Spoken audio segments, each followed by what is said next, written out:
I'm welcome to the Shero Podcast, your go-to channel with inspiration and meaningful topics for your life's journey. I am Melissa. I am a retired Army veteran and the owner and founder of the Shero Coffee Club, where our mission is to keep the world caffeinated and women veterans celebrated. And I thank you for joining me here today. And I know you are armed with your Shero. I know. Ooh, that's fresh and it's hot. It's hot.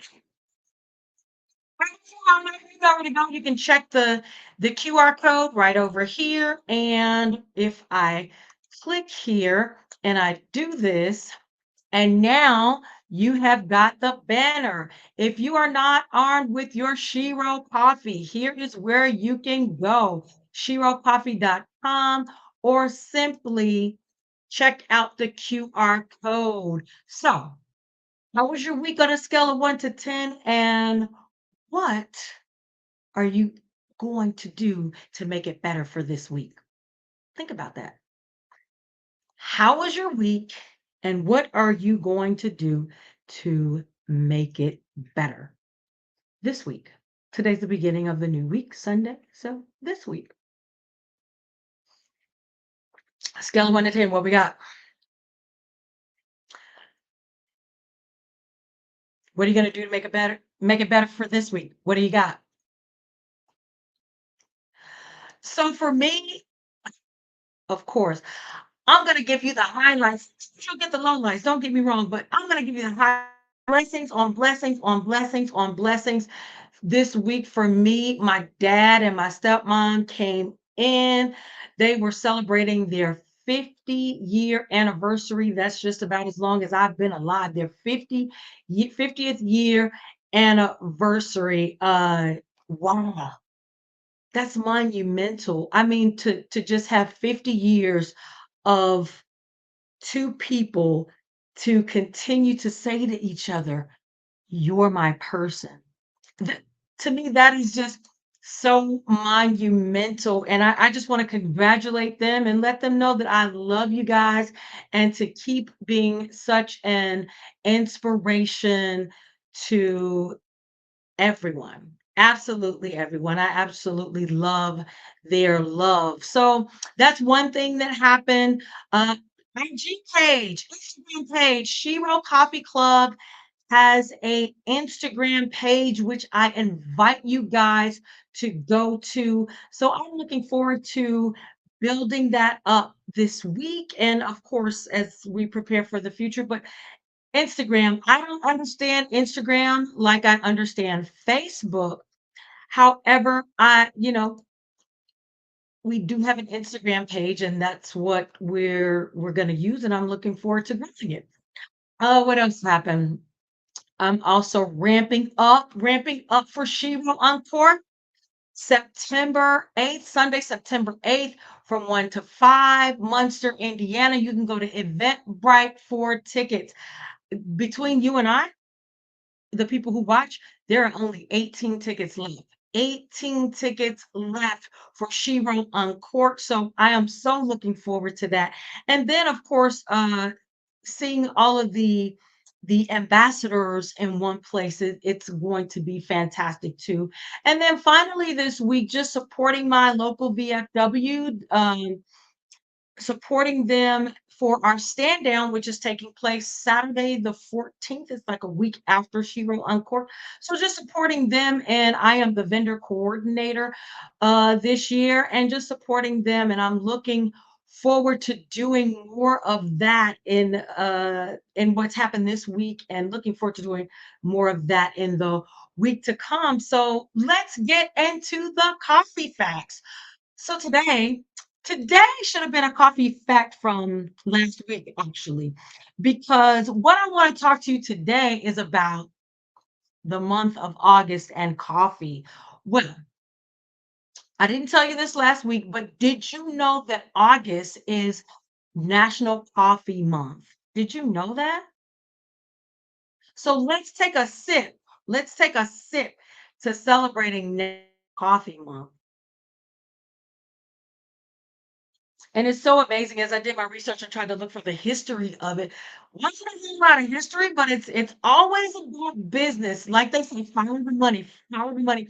So the month of August was actually chosen to help boost the coffee sales during the summer, a time when consuming coffee might be a little lower than usual. So because it's hot. So they decided make August coffee month. But now we have mochas, frappuccinos, we even got iced coffees. These things were so popular. They offer coffee sales year round. There's not really a reason to promote it other than the fact that we all love coffee. But there's not really a reason to promote August as National Coffee Month because we're selling coffee all year round now. Now, September does have a National Coffee Day. I think it's September 29th, but we'll get into that next month because I'm not sure of the exact date. But yeah, so that's National Coffee Month, and that's our coffee fact. But if you are looking for the perfect cup of coffee, I invite you to, and there it is, sherocoffee.com. You're supporting coffee with a cause, right? What is our mission? To keep the world caffeinated and women, veterans celebrated. The Shero Uncorked is one way we do it. So, yeah, supporting coffee with a cause. So, it's August, National Coffee Month, a great month for you to try out Shero Coffee at sherocoffee.com. Coffee with a purpose, yes. And now we're going into our hero of the week. Our Shero of the week is, I've got her bag right here.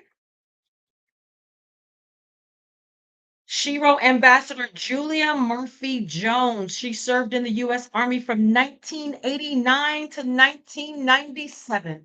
And here it is. Here is our Shero of the week. Shero Ambassador Julia Murphy Jones, U.S. Army, 1989 to 1997. And I'm going to read her narrative. And Julia's narrative says, at 19, I wasn't sure how to be a great example for my siblings. The Army propelled me to greater experiences. God graciously allowed me to find purpose while becoming an example for my siblings. Now I advocate for others, and we are just ecstatic that Julia Murphy Jones is part of the Shero Coffee Club family as a Shero ambassador, and we thank her for her service. And don't forget, if you want to know more about Julia Jones or Julia Murphy Jones, and if you want to hear what she has to say, you can always go to our website or our YouTube page here and click. It's in Shero Speaks on the website, and it's right here on our YouTube page. So yes, thank you, Julia Murphy Jones. A salute to you, girl. Yeah. And so now let's get into today's topic. Yes. What is today's topic? Today's topic is earn money in your sleep. Let's talk passive income. So that is today's topic. And the reason why I brought it up because last week there was like really, you guys, there was a significant downturn in the stock market. I mean, we had a surprise interest rate from the Bank of Japan. It was bananas last week. And what I mean by that is Japan's interest rate, well, depending on the bank, but Japan's interest rate does impact the global market because you can't forget that Japan is one of the largest holders of global debt. Hmm? US Treasuries in particular. Absolutely. US Treasuries in particular. And then last week we had a weak jobs report. It's crazy. It didn't do us any favors to have that weak jobs report. So it's no wonder that, like the volatility of the market can really kind of leave you feeling financially insecure about the future. And then some people are just overcome with anxiety. Don't forget, sometimes when the market crashes, like remember the stock market crash in the 1920s, really killing themselves and jumping off of buildings. Now, they did it. They may not be doing it, or it might not be reported as widely as it was during the stock market crash of the 1920s. But people are still taking their lives over financial insecurity, financial anxiety, financial depression, whatever you want to call it. This is serious business. And so sometimes we have to try to figure out ways to bring in other sources of income because nothing, and I mean nothing, is guaranteed. But I wanted to talk about this because before you dive into passive income thinking, oh yeah, this is going to be an easy money, this is going to be the easy fix to all my problems, let's talk about it. And I think what we need to do is just give a kind of definition of what a passive income in is, and it's nothing more than really earning money with little or no effort. Passive, the word being passive, passive income. What you bring in. Passive meaning little or no effort. Really, I think of passive, I think of like you not really doing anything. But basically, my definition of passive income would really be bringing in money with little or no effort. And so when I thought about it, there are only a few things, in my opinion, that fit that description. So you have retirement. So a lot of people are retirement and they're retired and they're receiving a retirement check. So that can be considered passive income because you've done all the work up front. So the money you receive now, you don't have to work for it because it's thought of as income already earned while you were working doing your working years. And those are few and far between, those retirement checks, those pensions. I know they have it in unions have it, the military definitely still has it, and also the government, they have that what I would call a passive income through the form of pensions. And there's also in the stock market, there's unrealized gain through stock dividend. You can also have a passive income through that, but it takes a lot, or a life insurance every I don't know if you guys know, I had took the life insurance test and passed it, and then went into a life insurance MLM maybe about 3 years ago now, through an annuity. And basically, you can have an annuity or you can use that the stock dividends, but it takes a lot of upfront money to or upfront investing to use those financial vehicles, but they can work for you and they can create passive income. It just all depends on how you look at things. And then there's also, of course, if you get a high yield savings account, that's always good, or CDs, because those automatically accrue interest. So it's kind of like a set it and forget it, I would say.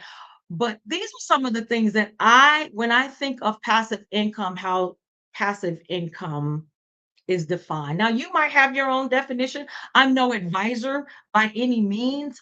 So there may be an official definition, but that's just my lay's terms. That's just my lay's terms of what a passive income is. And what I've come to realize is passive income is anything but passive, because you need you need initial upfront investment, or you'll need initial upfront effort. I mean, passive income, they often require something upfront. You're gonna have to pay definitely something on up front, and whether it's like creating a platform or starting a business or even getting into like MLMs. You understand what I'm saying? It takes something up front. And speaking of MLMs, MLMs are not against the law. You can earn money, but it's going to take more than just being passive when it comes to earning money in that way. It's definitely your business. And I don't think that if you're trying to earn a significant amount of money in it, there's no such thing as part-time, unless you already got the people and you can just kind of build from there. Yeah. So I think passive income does require a lot of initial effort and sometimes money up front. And I mean, it's crucial to acknowledge it because another thing we have to think about is you have passive income, but there's also ongoing maintenance and there's ongoing management. A lot of times people just want to set it and forget it, but that's not how it works. For instance, even with Airbnb, now I can say, or our short-term rentals was really great, but it did take some upfront money and it does take ongoing maintenance and management. The thing just doesn't run itself. You have to make sure, you have someone that can clean. You have to make sure your marketing is right on your site. There are a lot of things that require ongoing maintenance and management. So even something, because everybody's talking about, real estate or Airbnb as a part of passive income, it can definitely earn you passive income, but passive, I use that word loosely when it comes to that because, but it can generate you revenue.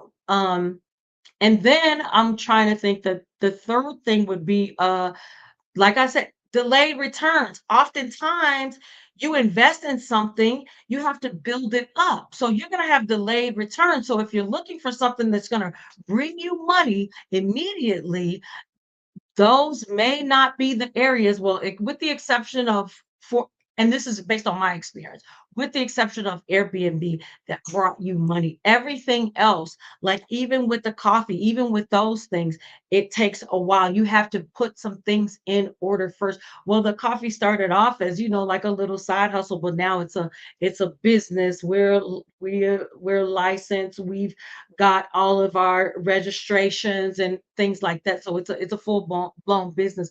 But expect delayed returns, okay? It's going to require you to really have some patience and persistence. And then what happens if you don't even see the fruits of your labor? Mm.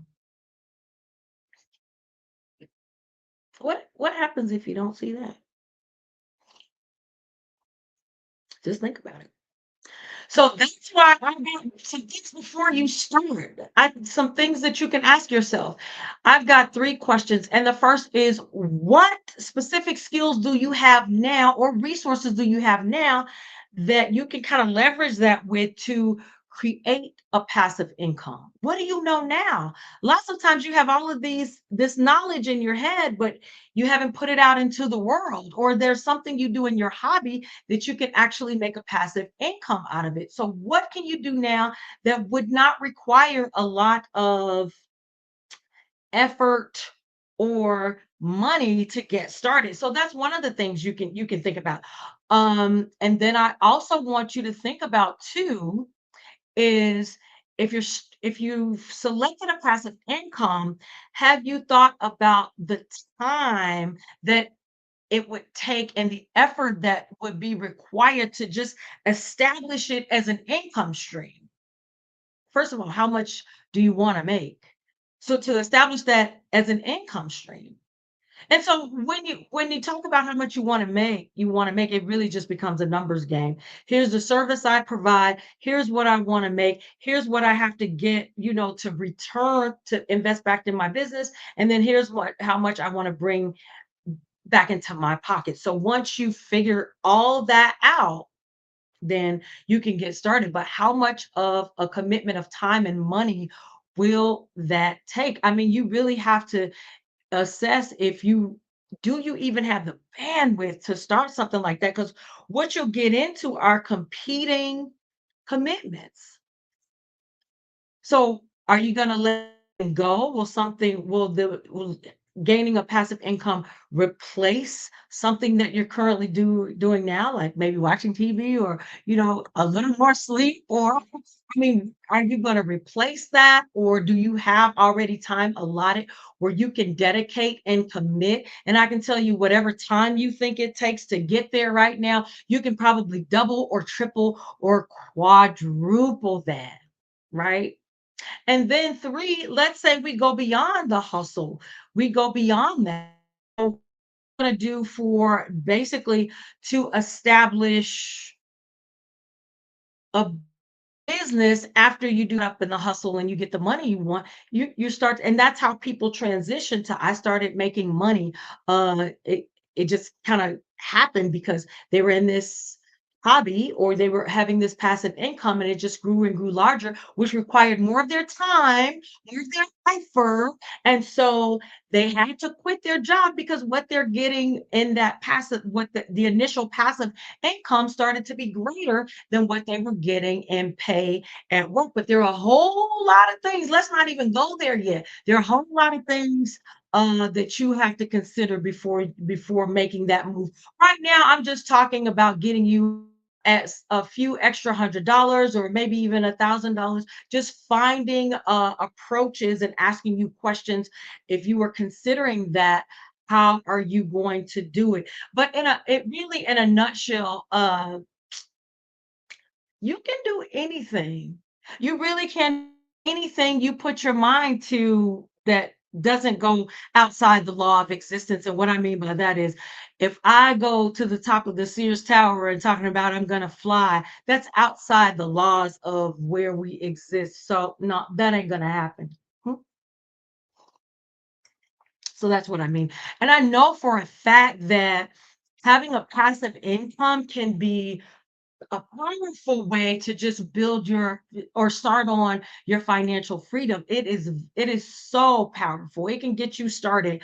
But I want you to recognize that 9 times out of 10, it's going to require a significant amount of potentially money and definitely a significant amount of effort. So those are the two things I really want you to consider because my whole thing is with the right mindset and preparation, hey, it can be a viable financial income strategy for you. I believe in it. I believe in passive income, but I don't want you to be disillusioned. And then I don't want you to be disillusioned by everything you see on social media because lots of times people are selling courses.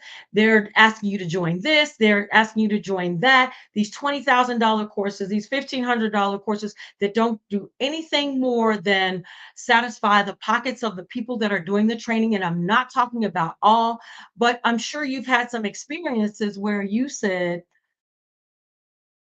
for the money I paid, I didn't get the value of what I was expecting. I'm sure you've said that before. And so that's what I'm talking about. And then even watch out for con artists because they're out there.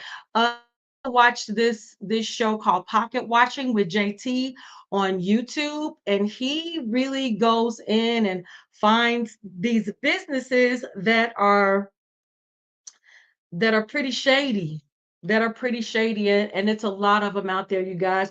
But we just have to stay vigilant. It can all work out, and it all will work out. I'm believing for you already that whatever your financial situation is, it's already all right. And this is just a seed being planted to say, hey, maybe you should think about a passive income. But before you do, here's some things to think about. And I hope you have an amazing week. That was it. That's all I wanted to talk about. I can't wait to see you next Sunday. And as always, be brilliant, be you, be blessed. I will see you next week. Bye bye.